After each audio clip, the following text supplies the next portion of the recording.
sa'yo? Ba't ka umiyak? Malungkot po kasi kayo eh. Dahil wala na po kayong trabaho. Huwag mo isipin yun.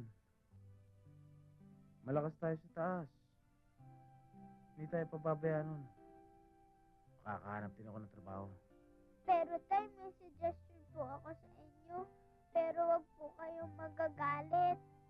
Ano yun? Mabuti pa po kasi doon muna ako sa lola at lolo ko eh. Naawa na po kasi ako sa inyo eh. Hindi pwede. Don't try me. Huwag mo kong susubukan.